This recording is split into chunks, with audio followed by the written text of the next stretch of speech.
Hello, you're listening to the Layers podcast. I'm your host, Tayo, and I'm so excited to have you join us on the conversation today. All we're doing is exploring the many layers of our world and discovering the diversity of voices and stories that exist within it. I hope you enjoyed today's conversation and that it adds new and colorful layers to your life. Hello and welcome to the Layers podcast. I'm your host, Tayo, as always, and I'm excited to have you with us today. And I'm also excited to welcome our guest, Debola Daniel, to the podcast. He is a seasoned professional with experience in treasury management, a past life in engineering. Yes. Yes. He is the co-founder of African Youth Initiative, and their goal is to connect Africans to the diaspora professionally and socially. So check that out. That's really good. And he is also the co-founder of Debola Daniel Foundation, and their aim is to destigmatize disabilities in Nigeria through effective policy.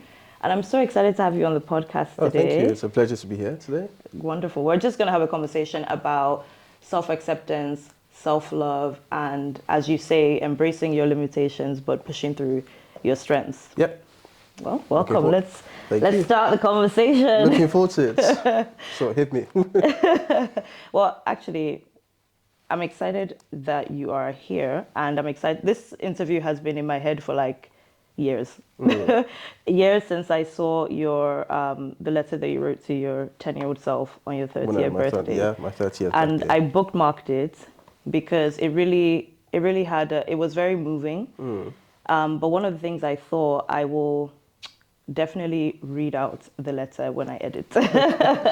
I'll read it out when I edit, but one of the things that struck me immediately was, wow, these are a lot of emotions for a 10-year-old to feel. Yep. So let's talk a bit about your background and growing up and how we got to that point, essentially. Yeah, well, you're right. It was a lot of emotions for a 10-year-old to feel. So my accident happened when I was 5 years old. It was just tragic circumstances. I was a victim of chance, if you put it that way. Okay. I was sitting on a high bar stool and I fell backwards, hit the corner of my back at the corner of a coffee table. Oh my goodness. And it was one of those days where it was Easter, actually. Interesting enough, it was Easter Friday, I believe. My dad had just come back from Ojudioba in Ogun State, so it was just my parents, myself, and my siblings in the house. From the fall, I started complaining that I couldn't kind of feel my legs. A couple of hours later, by the way, my parents thought it was a ruse because they thought I wanted to sleep in their bed. Oh. Because I was notorious for that back then. So they thought it was a ruse. Then, a couple of hours later, something was clearly wrong. So I got rushed to the hospital, and to save you the whole story, from hospital to hospital to hospital. About 10 days later, I find myself in the back of a Nigerian ambulance. This is one of the things I'm going to talk about. In a Nigerian ambulance with no sirens on, because they didn't have sirens on the ambulance back then. So the driver was shouting in traffic in Oshodi chain. I did carry load though, literally It doesn't in traffic. even convey the urgency at all. Couldn't convey the urgency at all. Being ferried to the airport and, a blink of an eye, I was in plane. Next time I was in Greater Monastery Hospital here.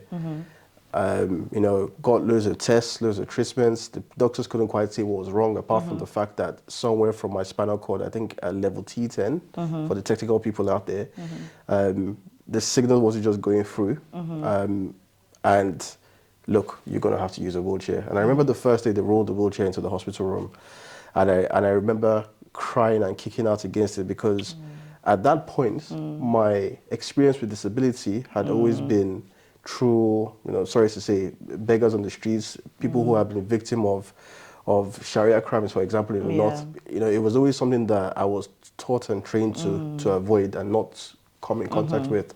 So to become the very thing that I was told to stay away from as a 5-year-old was life-changing for me. It was, I couldn't wrap my head around it. But months later or weeks later, I started learning to use the wheelchair, and yeah, that was the initial part of that. And from there, it was the journey to try and live as normal a life as possible from that point. So you were 5 at that point? I was 5 when it happened, yes. Gosh. So, so when the doctor says this to you, do you remember the feeling, or were you just numb? I didn't understand what he was saying. What do Yeah, you too mean? technical for, What do yeah. you mean I can't walk again? So Yeah. I distinctly remember my mom collapsing into the couch in the room or the chair, whatever it was. I remember my dad scowling, but in a way that I didn't understand. He wasn't angry. He wasn't upset. He was confused. And he was very, I've known him all my life. I've never seen him confused. He's not confused. He's a man that knows what he wants to do, when he wants to do. Yeah. And I've never seen him confused before. And he was confused. And that is what scared me the most, because to see my parents at a loss. Yeah. These are the people that are supposed to tell you what to do, how to do it, when to do it. And all of a sudden, I became the person they looked to for inspiration, because it became a very crazy cycle that my parents supported me as long as I supported them in supporting me. If that makes sense. Yeah. So if I was strong enough to say I can do it, they will back me. Okay. And because they are backing me, I'll keep doing it. And it went like So that, you guys like that. started relearning a new relational dynamic. It was new. Wow. It was new. Because it really, from a bar stool, is just... Yeah, it's crazy. One night, it's the freakiest of accidents possible. Wow.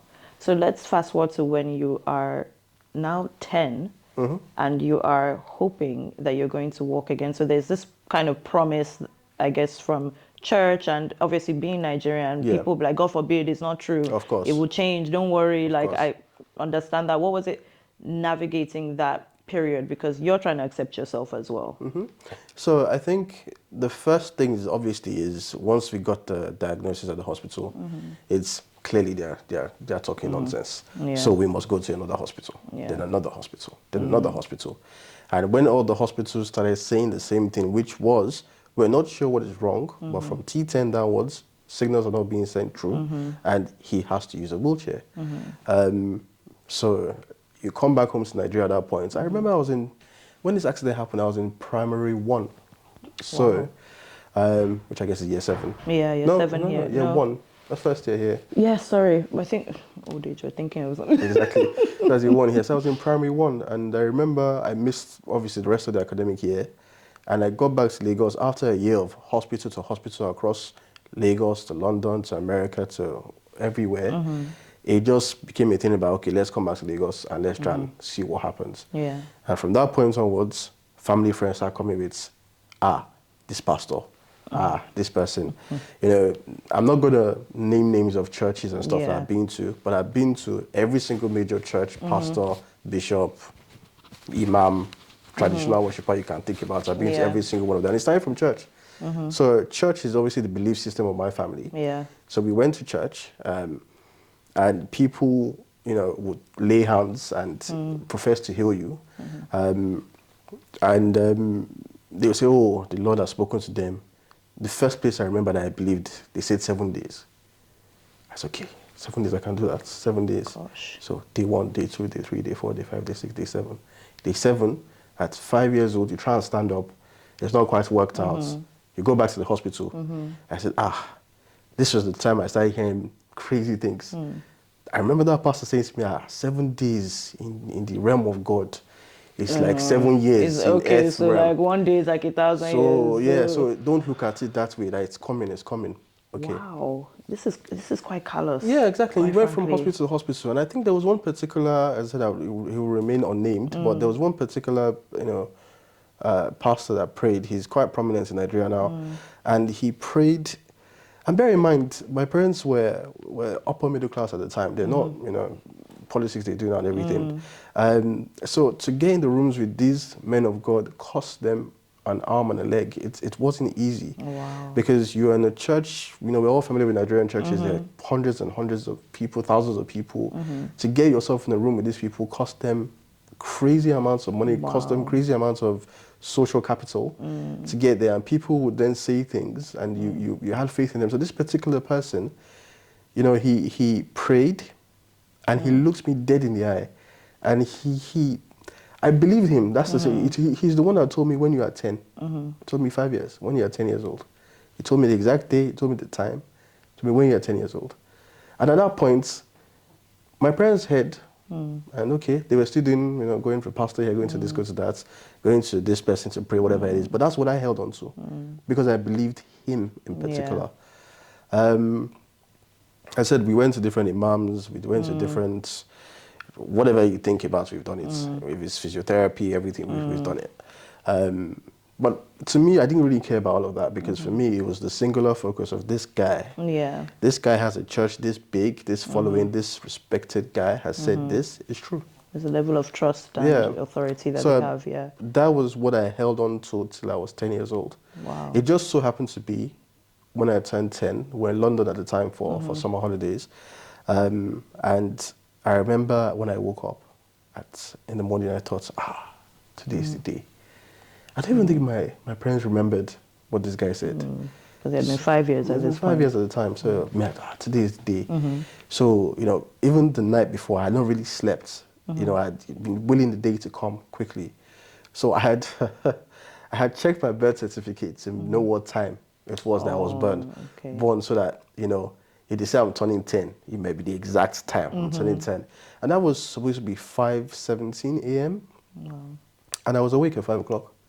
And I was waiting, I was counting down. Children do not forget. We don't forget. Children don't forget. I counted down and, as you've read in that, the time came, it passed. And waiting. I think it got to about 6 o'clock and I knew that, yes, this was a lie. This was the same lie that you've heard hundreds and hundreds of times. And it was that day, something changed in me. And somebody said to me that, okay, it might be like this forever. You have to find a way to 100% accept yourself. Yeah. You have to look for ways you're going to live like this. Because for me, it was always a thing about, you get there, you go back to normal, everything's fine. But it then became a thing of, okay, Debola, you have to understand that this is your life.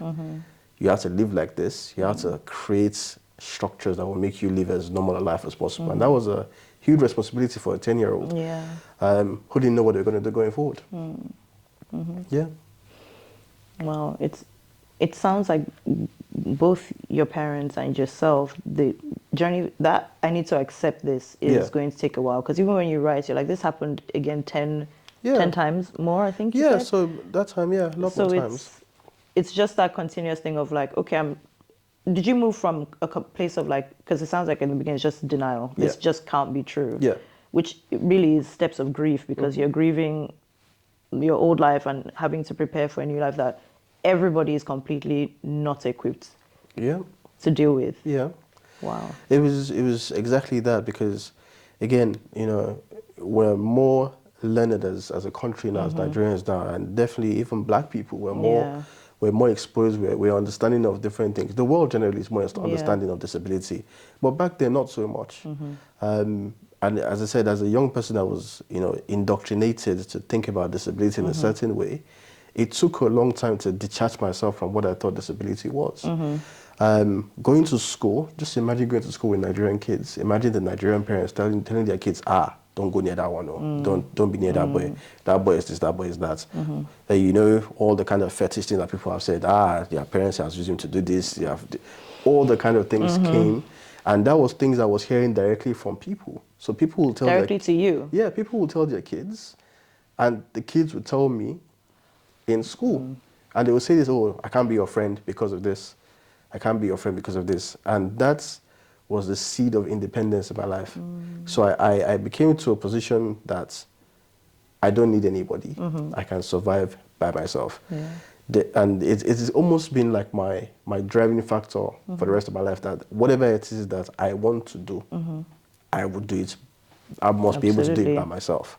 And if I can't do it by myself, then I don't want to do it. Really? That's it. Then I don't want to do it. That's interesting. Yeah. It is. That's interesting. If I can't do it on my own, I don't want to do it. But I don't want to do it. You have the support of friends and family. I do. I mean, in general in life, my friend and I, we did a podcast on homelessness, and we were saying one of the things that people don't really think about is societally, they can't get out of where they are because they're on their own. Yeah. But I mean, obviously, it's a completely different. It's quite different situation and dynamic. I think when your life becomes dependent on other people, you then become at the mercy of other people. Yes. And it's in the small things. Yeah. It is in the asking someone to please help you bring the tin of milk from the top shelf. Yeah. And they doing it on their own time as opposed to on yours. I see. It is the, you need help to do the most mundane things, change your sheets, you know, and they're telling you, I'm doing this now, I'll be back in 30 minutes, in 1 hour. And you tell yourself, you know what, I'll do it. And it's those slow things, in those little things, that independence was born in me. Because for somebody who, you know, not trying to be a brag or anything, I know how bright I am. I know what the capabilities I have in terms of brain function. Yeah. I don't believe that I can have that knowledge and skill sets that was almost imbibed in me since a child to just be able to sit around and wait for other people. And I just couldn't do it. It's just not me. Even when I was going to university, I remember my parents had a whole conversation with me. And, you know, my mom sat me down, my dad sat me down. Debola, are you going to go to university? Is that a question? I didn't realize it was an option. Didn't realize it was up for debate. Like, is that a question? How are you going to cope? You're going to go and live in university by yourself. Okay, let's do this. Why don't you go to the open university? That way you can study from home. No, I'm going to university. Good for you. Okay, why don't you go to university that's close to the house?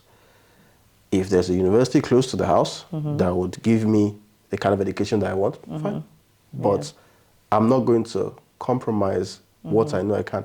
This is me, like I studied engineering, I did a master's in engineering as well. Like I did really well, I got distinctions, that kind of stuff. So it's like you trying to tell me that that kind of person with that kind of, you know, mental capability is just going to stay at home and do what? Yeah. I'm not going to do that. So, and it then became a thing of, you know, as I talked about my parents before, me pushing them to push me to push them, that kind of stuff. So me saying no then became, well, he's going to do it, so how do we find a way that he does it? And I was like, look, I'll do the work, I'll do the research.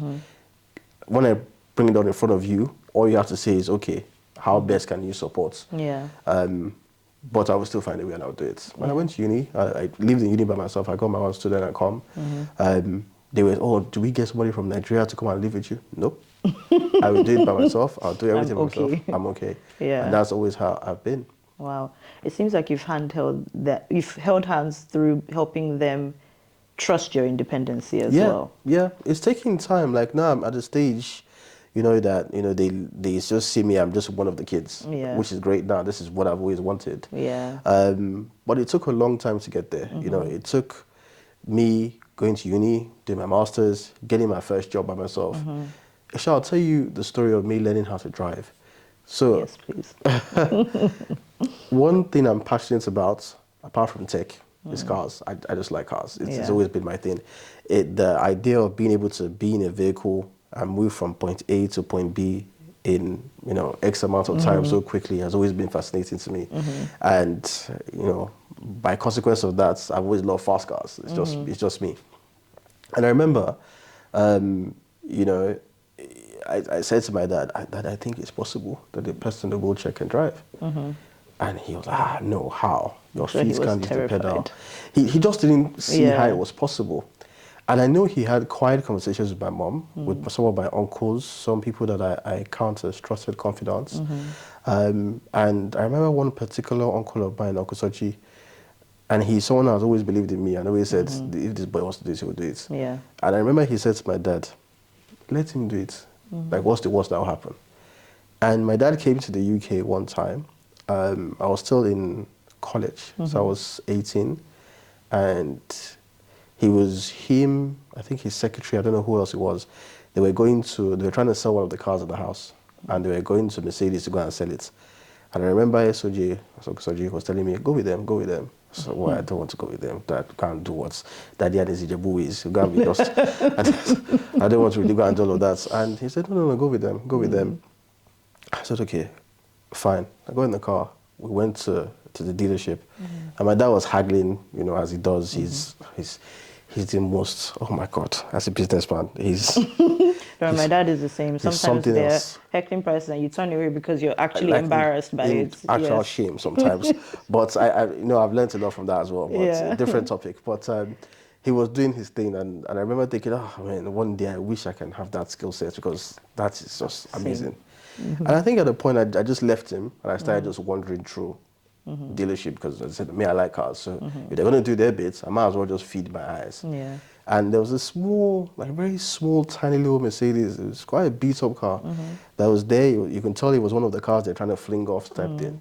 And I kept on looking at it and I thinking to myself that I probably could drive this. I just kept on looking at it. I kept on walking around it and looking at it.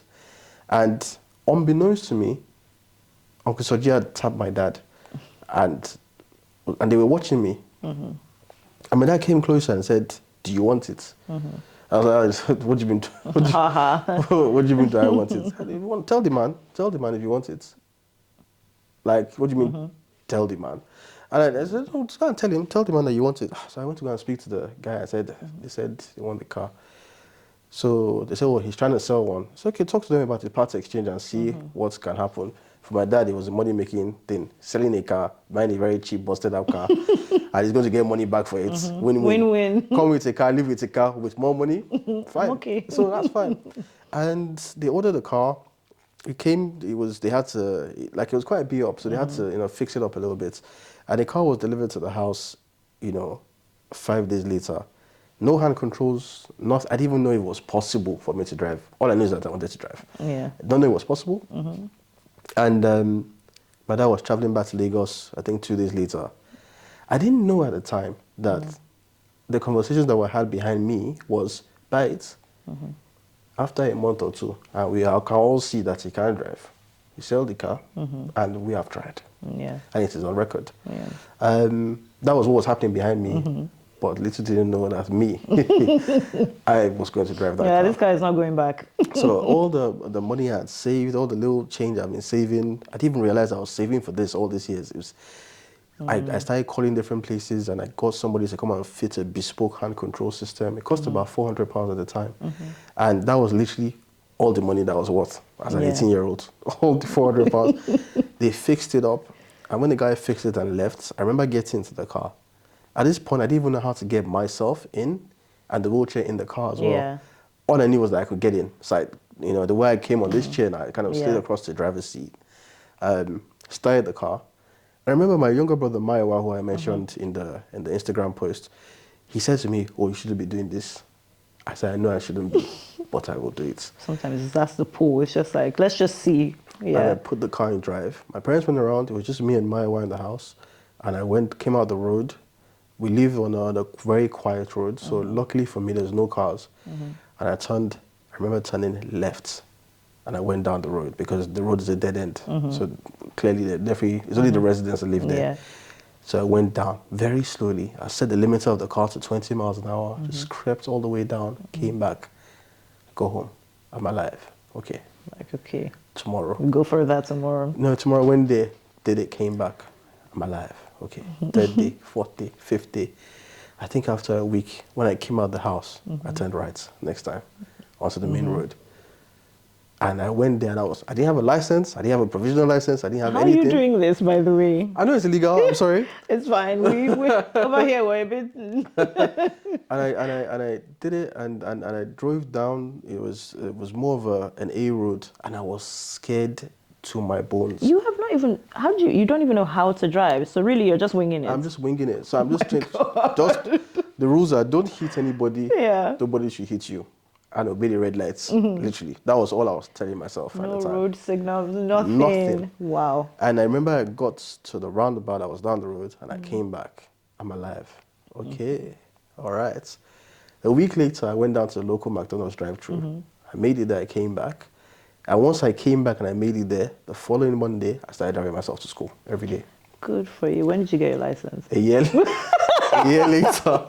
I got my license a year later only because my sister got her license. So my sister got her license, passed the test, got her license. And I thought myself, oh, maybe I should get a license. I should get a license and stop driving. Yeah, maybe I should get a license and stop driving illegally up and down. So that's when I then got a license. So I literally went for one class and I just booked a test and I passed it with 12 minors, I might add, but I passed.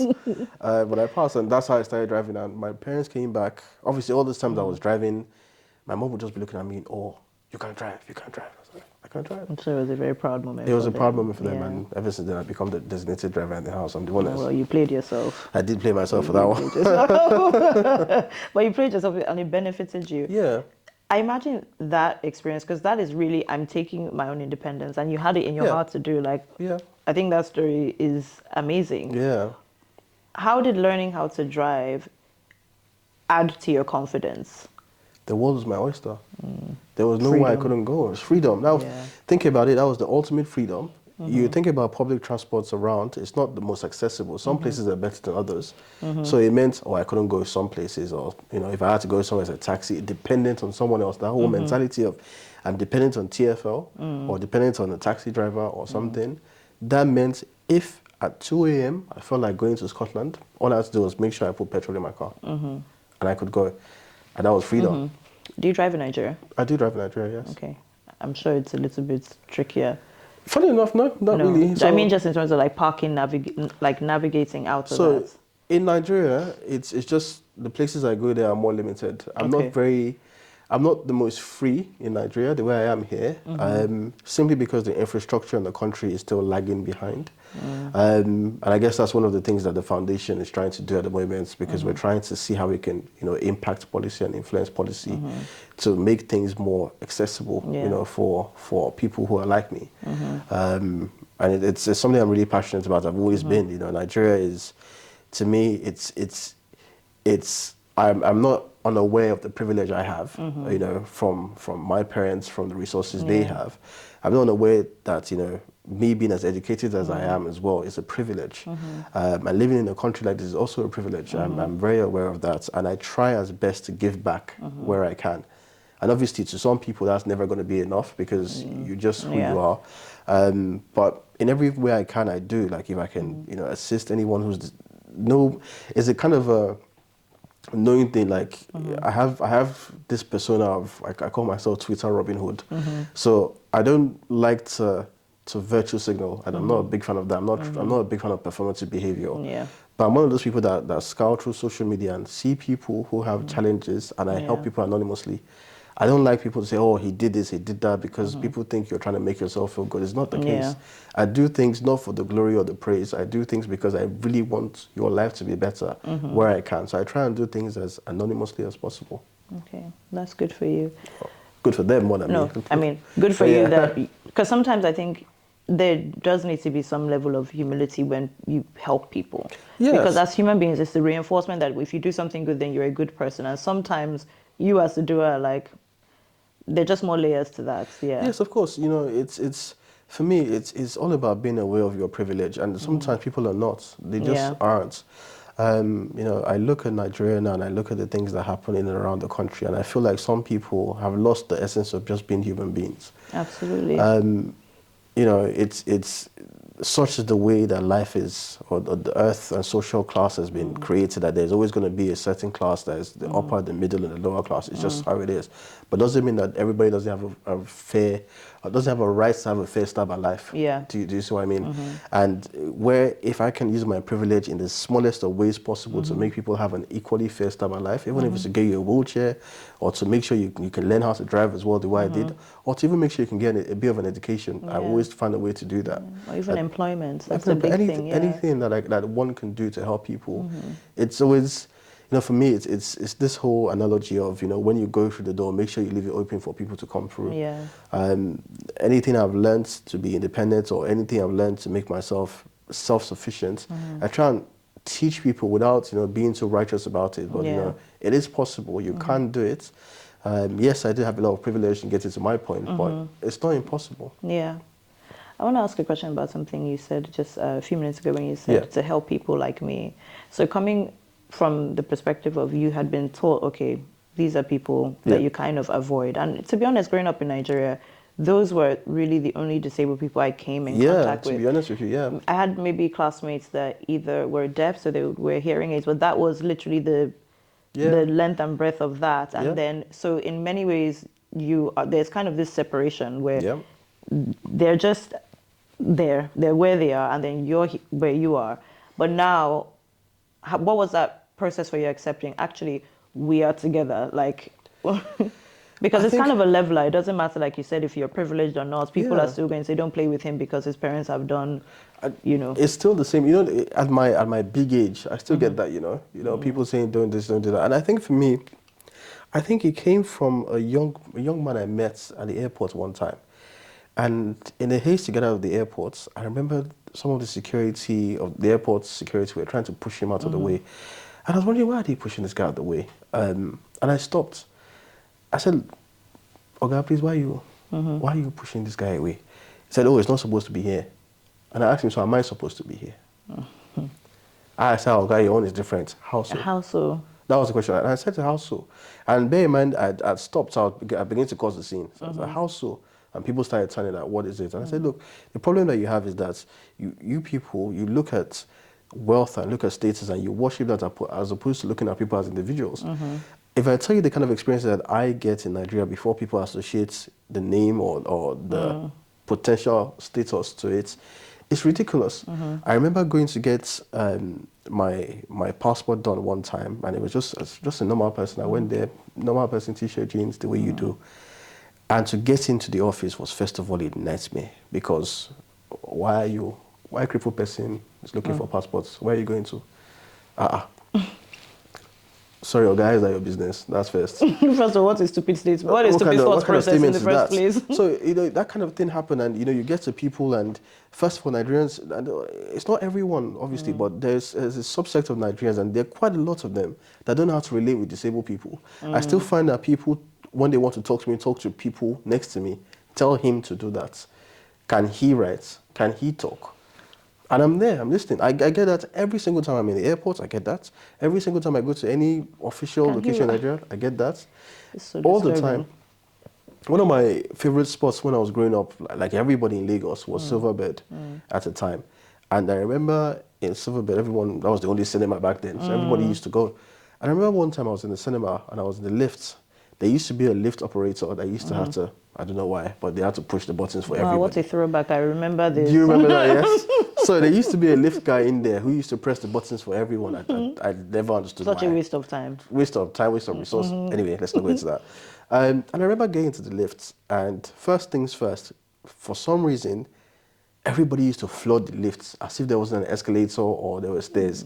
It just seemed to be people trying to cram in as much as possible. It was the one lift. I remember I was in the lift, and I was with my sister, and one guy came in and said, "Wow, they will literally allow anybody in here. Cripples are not in here as well." And he said it loudly in the lift, and I turned to look straight at him. And I said, in this place, where to watch a movie at the time was almost 5,000 naira for, which was ridiculous money back then for a cinema ticket. I'm in this place, we're watching the same side of movie, we're doing the same things, and that was the only thing you can say to separate yourself from me. It realized to me that no matter how much status I had or whatever it is, at the surface of it, I was crippled in Nigeria. And that came with his stigma. It came with stigma of where they believe your social status was. It came with where they believe your educational status was. And all of a sudden, I identified more with people who couldn't get into a place like this. People who begged on the streets, who you don't know what they have to offer, but you see them in a certain situation and you think that's their story. And you've created a narrative in your head that is completely false, the way people have always created about me. And I think slowly and gradually, all of these little experiences started pushing me towards, thinking of people who are disabled in Nigeria as a we. It is us that is being mistreated in a certain type of way. It is us that go to certain places and get funny looks. And Nigerians don't know how to look the way British do with your side eye. Oh no. They look. They're going to be staring at you. They look, they point, they comment, and they talk loudly about things. And it can be quite belittling. It can be quite degrading. Not even quite. It is very degrading, and sometimes you feel like you're one man trying to fight the many. At certain different times, but people don't care. I go to Lagos a lot of the time. I stay at home in Lagos. I don't go out too much. I probably have 5 or 6 spots that I go to regularly. Everywhere else, I just don't go. Because you go to places, it's inaccessible. There's no stairs to get in. There's nowhere to park. There's nowhere to move around. There's no toilet to get in. So Lagos has a thing as well of having doors that are just unnaturally thin. So, and the way they open in and out, just dumb. You go to people's, go to any hotel or whatever it is, it seems to be like the sink is always behind the door. So the door's never open properly. It's just such an I know what you mean, because sometimes you're trying to get in and you have to do all of that. Squeeze yourself kitchens in. And stuff like that. So people don't even think about those kind of things. So all of a sudden I see how for the average person who is a disabled person in Nigeria is just built against you. Everything is just structured against you. You're a person who is afraid to speak, and when you speak, you're being associated with being, demanding, or you that have a problem, who told you have a right to talk type thing. And all of a sudden, infrastructure is inaccessible, education is inaccessible, common decency and respect and values is inaccessible to you. Even places of worship, I go to all of these churches I mentioned when I was growing up, not one of them had a disabled access. So you're in the place that you're claiming to heal people who are sick, or claiming to help people who are sick, but they can't even get access into your church. So what is it that you people are actually trying to do? So this is a subset of people that, even though I would admit that it is better now, have been notoriously removed from Nigerian society. Yeah. And it's for me, it's painful. It's sad to look at. It's sad to watch. And every time I say something or make a mention about it, I once in a while I bring out a thread of my experiences of disability in Nigeria. And most times it's always met with, it's because, your dad is this, so they're supposed to, why are you talking? All of that kind of stuff. But Someone else has it worse than you. Someone else has, yeah, exactly. But I'm thinking, if nobody speaks, including me, so if I don't speak, so who is going to speak? Who is going to talk? Because you're barely listening to me. So you're not going to listen to them. Listen to them. Yeah. What I have to say, you shout me down. You don't want to hear what I have to say. But right now, people, I had a friend in university, again, they remain nameless. And, we went to a basket mouth show in London. This was in 2014 or 15. And it was snowing on the day. And obviously, when you wheel around in your wheelchair and stuff, your hands get quite numb very quickly. Yeah. So she opted to help me. And I had known her for about 3 years at the point. And she was pushing my wheelchair. And I would say it is an art form. It's not easy to push a wheelchair, to navigate, like little things on the road and stuff like that. It's quite it's a skill. And she was doing it so expertly. Sis, where did you get this skill from? Oh, my brother is a wheelchair user. What? I've known you for 3 years. What do you mean your brother is a wheelchair user? How can you just spring that? Never mentioned that. Spring that on me after knowing you for 3 years type thing. Like, what? Type thing. And I was thinking, I'm not saying this is the truth for her, but you see a lot of people, the amount of, so-called well-to-do people who have disabled family members that they just tuck away. Hide, yeah. They hide from mental illness to whatever type of, ailments they have, they just tuck them away. And for me, it's something that I've always been really passionate about. It's not fair. It's not right. You don't give them a voice. You strip their voice, their identity away. They are just people who are just hidden away. And it's a problem in Nigeria generally. Yeah. It's something I could go. Sorry, I'm just ranting because I can go. It's all good. Yeah. On about it, because for me there needs to be structures in place. There needs to be, and it comes from governments. It's not just people. It's not just people. The government has to play a part, but people have to play a part. It's a narrative change, and it's a mindset shift. Exactly. Yeah. So it is quite a bit, to get your head around. Yeah. We're having this podcast today right now. There was no point in my head that I thought, I may need some help to get here. I knew for a fact that I would get here. There will be somewhere to park. That will be accessible, and I will get myself to whatever floor it was. Yeah. Relatively easily. Yeah. And I knew I didn't have to bring somebody with me. If we were doing this in Lagos, I would have come here the day before, seen what the place was like, sent my friends around to access how accessible it was, and still come here on the day with people that are ready to carry me upstairs in case the lift will break down. Yes. I can understand that, yeah. So for me, how can you have any independence? And for someone like me who craves independence so much, how can you have that in an environment like that? It's not feasible. It's not feasible at all.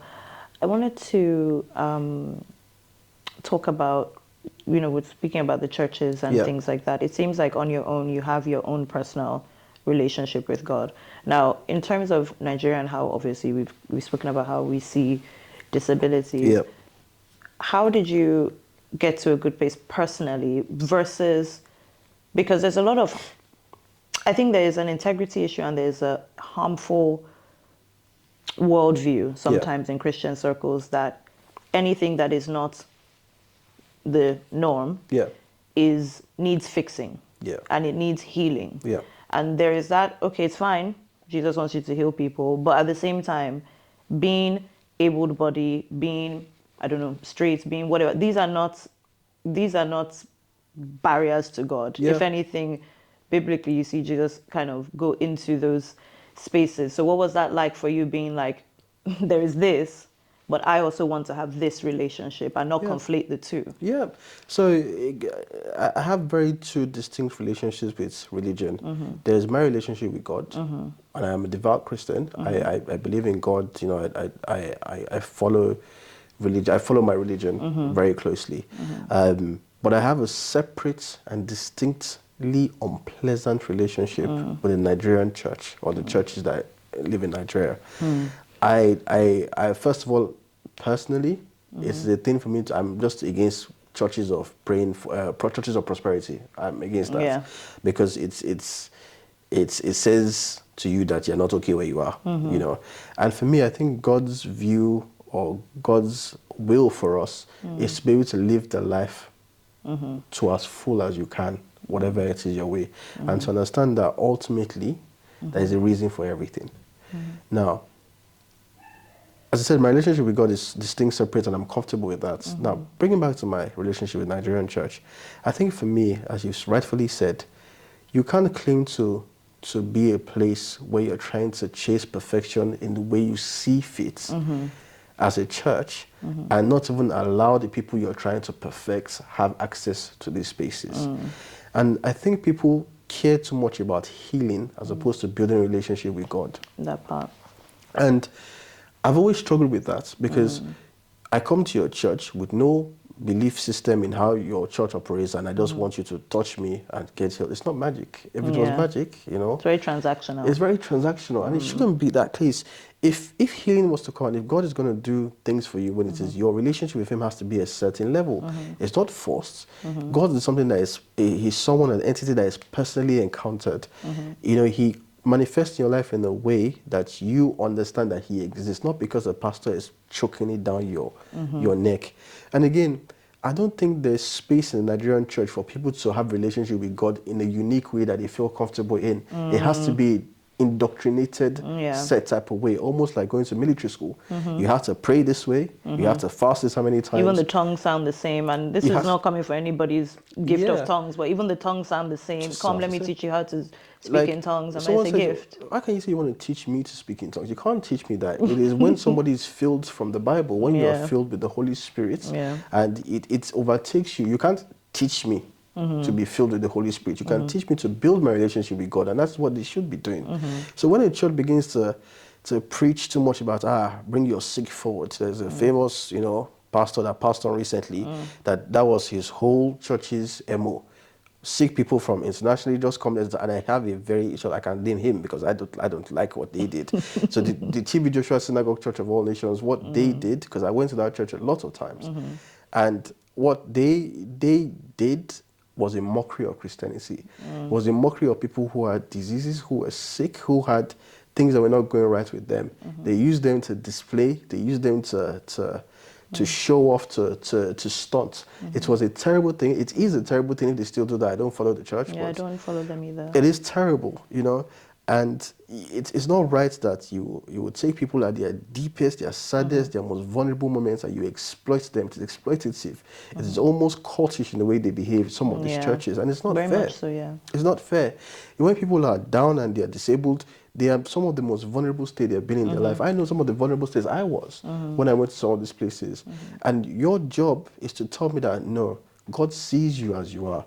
God loves you as you are. God wants the best for you as you are. And He accepts you as you are. And He accepts you as you are. So if, you know, you can accept yourself first, you can then look to, how do I make my life better? And you can open space in your heart for healing from God. But if you can't accept yourself and you think, whatever, this is wrong, then you're not going anywhere. All you would do is, if your healing doesn't come, you just hate yourself more and more and more and more and more.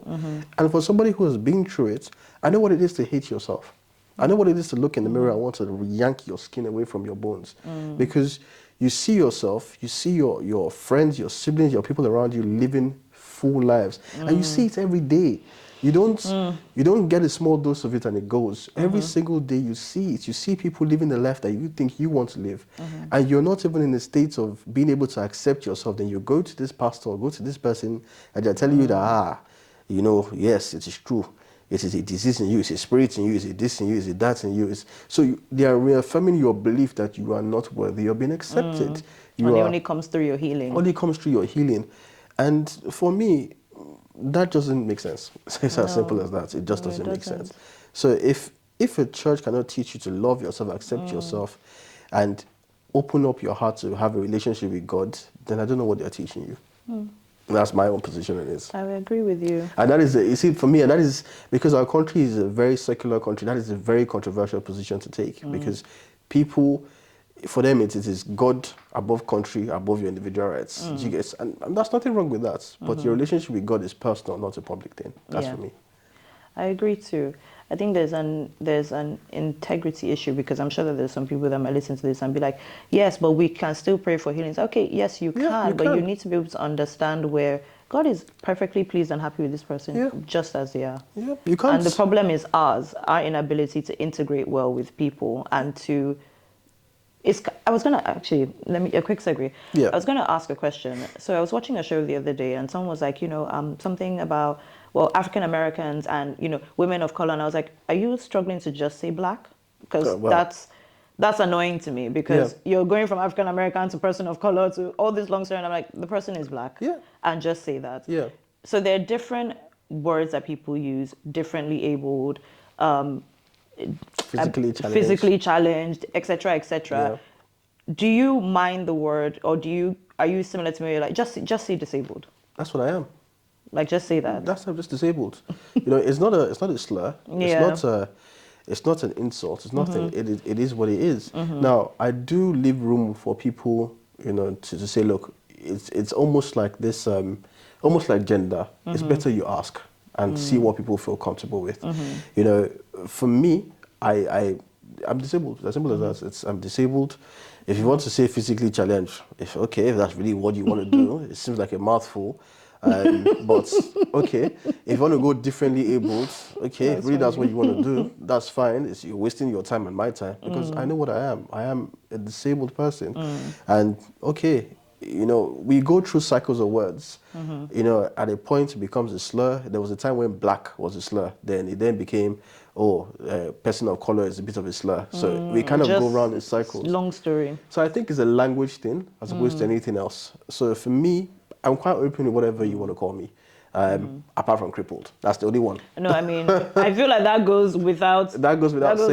Because Nigerians, our terminology, our vocabulary is just a bit crazy sometimes. It's a bit crazy. So I think I'm quite comfortable with whatever you want to call me. I am a disabled person. I am a differently able person. And I'm also physically challenged. It's whatever suits your boat, rocks your boat. But I do leave space or leave room to understand that not everybody is comfortable with all those terms. And I think it's always better to just ask. It doesn't hurt you to ask, Okay, let's switch gears a little bit. One of the things I loved is your brother came into the room. Yeah. The night that you were crying, essentially, your brother Maiwa. And how did you find leaning on them for support? Because you're also like, I want to be independent. Yeah. But every human being needs support, disabled or not. Yeah. So how did you lean on them, and what did you discover? Oh, it's not just me in this, it's them as well, because you said it's hard for them too. Yeah. The first things first, I've been blessed with amazing siblings. From my oldest brother, Ruth, to me, down to my twin siblings, they've all of them been amazing. Disability is something, when something like that so big happens to you, it happens to your family. It happens to everyone around you. So, yes, they may not actually be the primary victim of the accident or whatever it was. They are also secondary victims. They are also going through something. They're going through a change. And for me, it was, first of all, a journey of me accepting myself before looking towards them to accept me. Although they always accepted me before I even thought to accept myself. It was something that, they almost took it as a responsibility to make life as easy for me as possible. So where possible, they treated me like a normal person. And they left room for, there was some challenges and they needed help here and there. But one thing they did that I liked is that they waited for me to ask. Nice. So if I needed help, they would leave room for me to ask for help. but they will not assume I needed help and go out of their way and baby me, if that makes sense. And there was something that I don't know how they learned it so quickly, or I don't know if they just were intuitive about it, but all of them, all four of my siblings, they did an amazing job, just learning how to do it. And it's a privilege, it's luck that I had it. It is luck, they're great people, and my parents do the same. Like, they had a lot of unlearning and relearning to do very quickly, and they did it, behind my back in a good way. You get what I mean? They didn't make me feel like I was an experiment that they had to get used to. So that was something that I was very lucky to have. Very much doing life together. Yeah, 100%. Wow. How was it like? How was it like in building new relationships? Because family is always like it's family, but when you have to build a new relationship and bring them into your world as well. So you're talking externally from people. So it's, for me, it's always a challenge. So in terms of, I guess I could split that into romantic relationships and obviously just friends. You get people who are genuinely curious, about who you are. And me, I don't mind a bit of curiosity. I don't mind if you want to talk to me and ask me questions. Actually, I prefer it. To me, I prefer you talk to me and ask me questions rather than assume. You know how they say, if you assume, make an ass of you and me. Like, yes. I really believe in that. Me too. So, for me, people that want to know more about me, I'm always willing to share, obviously up to a certain point that I think is socially acceptable. Yeah. And most of the people around me, they move from awe to inspiration. So he's just a regular guy who is just trying to live a regular life. And I think when people can leave the awe and inspiration and he's just a regular guy trying to live a regular life, that's when we become really good friends. If that makes sense. Yeah. When there's awe and inspiration in there, it might remain in there quietly, but when it is the only relationship you have with me, it then sees me, it puts me on a pedestal as a model of I don't know. Disability beacon. Disability beacon that I have to aspire to. It doesn't leave room for me to be human and have human moments. And as a human, I do have human moments. As acceptive I am of my situation, there's still days that are down days, that are bad days. And if you put me on his inspiration, his so motivation, he's so this, he's so that, you don't leave room for a person to have bad days or just have a normal day. So when people move into, from awe to inspiration to just regular guy, we tend to get along. More human. It's more human, and we tend to get along very well. And that goes from my romantic relationships as well. It's been a lot of trial and error, if I'm being honest with you, because sometimes people come into it and thinking, you know what, he seems to be able to get along by himself and do everything by himself. Yeah, so romantic relationships, it was important for me to be with someone or get to know someone who understood me as an individual, who understood that I had limitations and made room for those limitations, but also was not forced by, some elements of the physical. Because for me, it was about deeper connection. It was about, having someone who saw me as a disabled person, understood me as a disabled person, and made allowances that, as a disabled person, not only would he have bad days, he'll have limitations, he'll have things he can't do.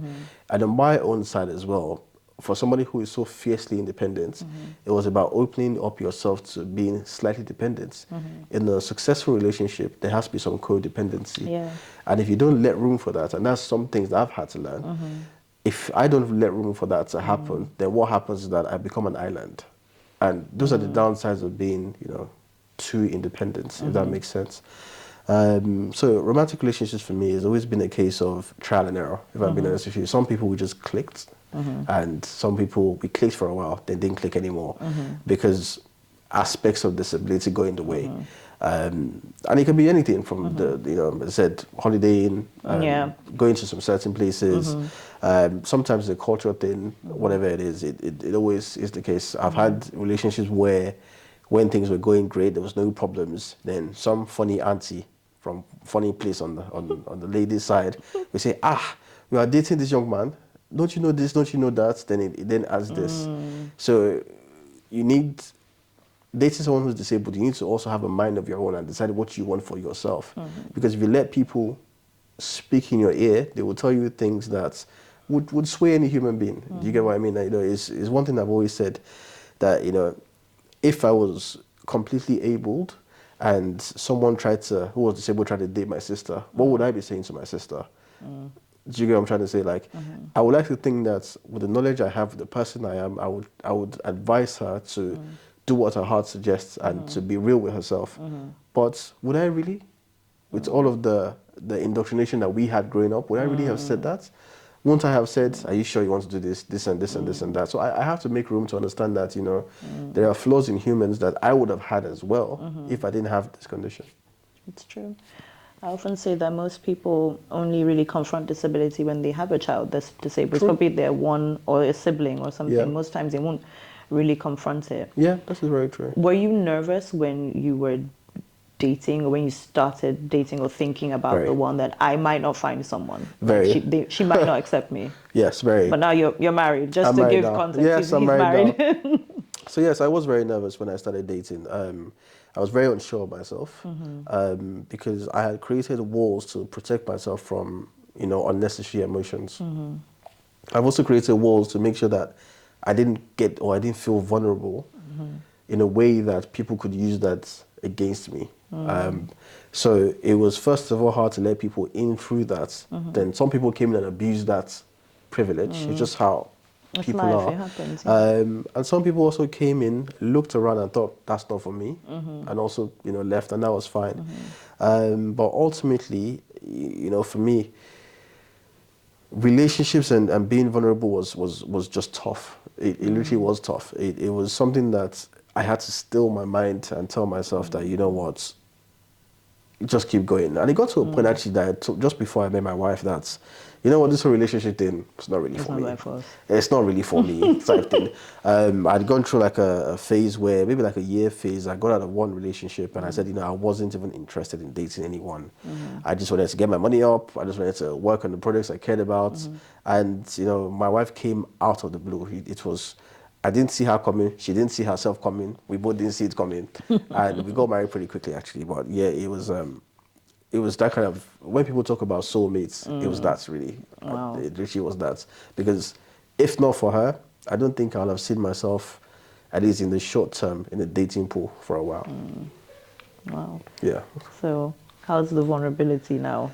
Well, she knows everything about me. So, you know, for her, she learned the thing very quickly of not seeing me as a disabled person. I was just a guy who was trying to live his life. And that's how she relates to me, as a man just trying to do what men do, you know. And when she has to make allowances, she does. And when she doesn't have to, she just treats me like a regular person.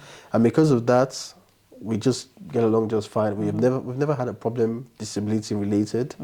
You know, she sees it. I guess she has a very light sense of humor. So to her, when things are not possible, it's a joke rather than, oh, let's talk about it as a serious thing. She adds levity to things, which does help some people, not everyone. But for me, levity and humor has always been a way to deal with stuff. Like, if I've had something that was bothering me to a deep point, I've always dealt with humor. With laughing about it, because it's the only way I was able to process it. Wow. I really like that. I like that I'm just human, and it's funny because you're not thinking about it. People will approach you like, oh yeah, dating should be fine, and once they get in, it's like, there's it's a lot more different or whatever your own imagining of relational kind of. Yeah, of course. You know, with our culture as well, we have to understand that as Nigerians, like, if you think about the stigma I talked about in the beginning, like, people, especially the older generations, so whoever my partner will have been, their parents, their uncles, their grandparents, they've seen things and they have very strong feelings and emotions about what could cause a disability and what a disability is all about. And their opinion matters. Their voice is louder than sometimes you want to admit that it is. It is very loud. And, you know, it takes someone who is very strong-willed to be able to say, I hear you, but no. And you have to give room for that. It took me a while to also understand I have to give room for that because, you know, I dated someone before when, you know, one of their parents had a problem with it. And I looked at myself, I said, bro, you are the prize. Like, why would they be thinking that kind of way? And I had to humble myself real quick and tell myself that, look, you know, put yourself in their position. And I guess being disabled, there's a lot of put yourself in their position that you have to do to be able to handle things in a respectable, in a controlled manner. Because when you lose control, when you lose, you know, your poise, they see you as somebody who is a bit erratic. And being erratic, being disabled, being muzzled, being not able to express yourself, it's not a good combination for somebody who needs to at all times try and find a way to calmly communicate their problems, their frustrations through without seeming like they're always whining and complaining. It's a tough balance to get. So I need to be able to come out and say, look, oh, this is not right, but not look like I'm attacking your way of life or your thinking or your policies or whatever it is. So we've run out of time, but I feel like we could talk for ages. We could. It's just they have another booking. But We could. I genuinely wish we could talk for ages. What is the one thing that you are the most proud of on your journey of independence? Ooh, that's a very tough question. That's a very. I should have prepared you for that. Oh yeah, sorry. you should oh my God, yeah, that's the one thing I'm very proud about my It could journey be of two independence. things, but we don't have time, so one. One. I think for me has been being able to find a way to effectively communicate to people about what I'm feeling. Awesome. It's taken a while to get to the position where, as I said, I alluded it to before, you need to be able to communicate without seeming like you're whining, complaining, moaning, or attacking other people's way of life. Because people have a way they're living already before you came into like a wrecking ball. And you need to be able to make them understand that because they haven't looked at, a disabled person's perspective before, doesn't make them a bad person. Yeah. But, it just makes them a person who is incomplete and flawed like everybody else. And being able to be in an independent position where I can assess that for myself, obviously with some bias, but assess that for myself and be able to communicate that to people in a way that they can understand, without forcing opinions down their throats. I think it's one of the things I'm most proud of personally. It's not an easy thing to do. It takes time, it takes patience. And I think linked to that... It takes self-love too. It does take that. I think linked to that, it does take a huge amount of patience. I think the story of a disabled person is a story of patience, especially a successful one. Thank you. You're welcome.